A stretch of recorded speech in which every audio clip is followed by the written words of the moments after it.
Welcome back. We are still setting up your Ultimate Insider platform membership area.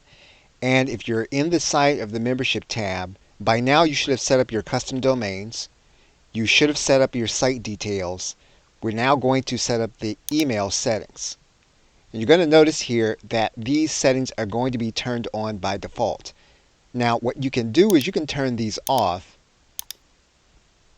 And you can make it so that you're really dependent on the email that will go to your customer from your autoresponder through an automation. So you would not be relying on the Insider platform to send them a welcome email when they log in. In some cases, you definitely don't want to have people getting 2 or 3 emails from 2 different sources. So if you already have an email set up where the customer is going to get it from your autoresponder when they sign up, where they're automatically going to get it from your autoresponder when they get access to your course, then you don't want to set these up.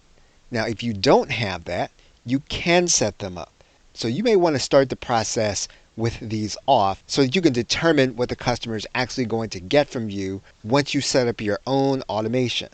Now, if you do decide to leave these turned on, you're going to need to enable them, then save this. And you're going to have access to a default template. In each case, a welcome email template, a send offer access template, and a drip email template. Okay, so with that, thanks, and I will see you in another video.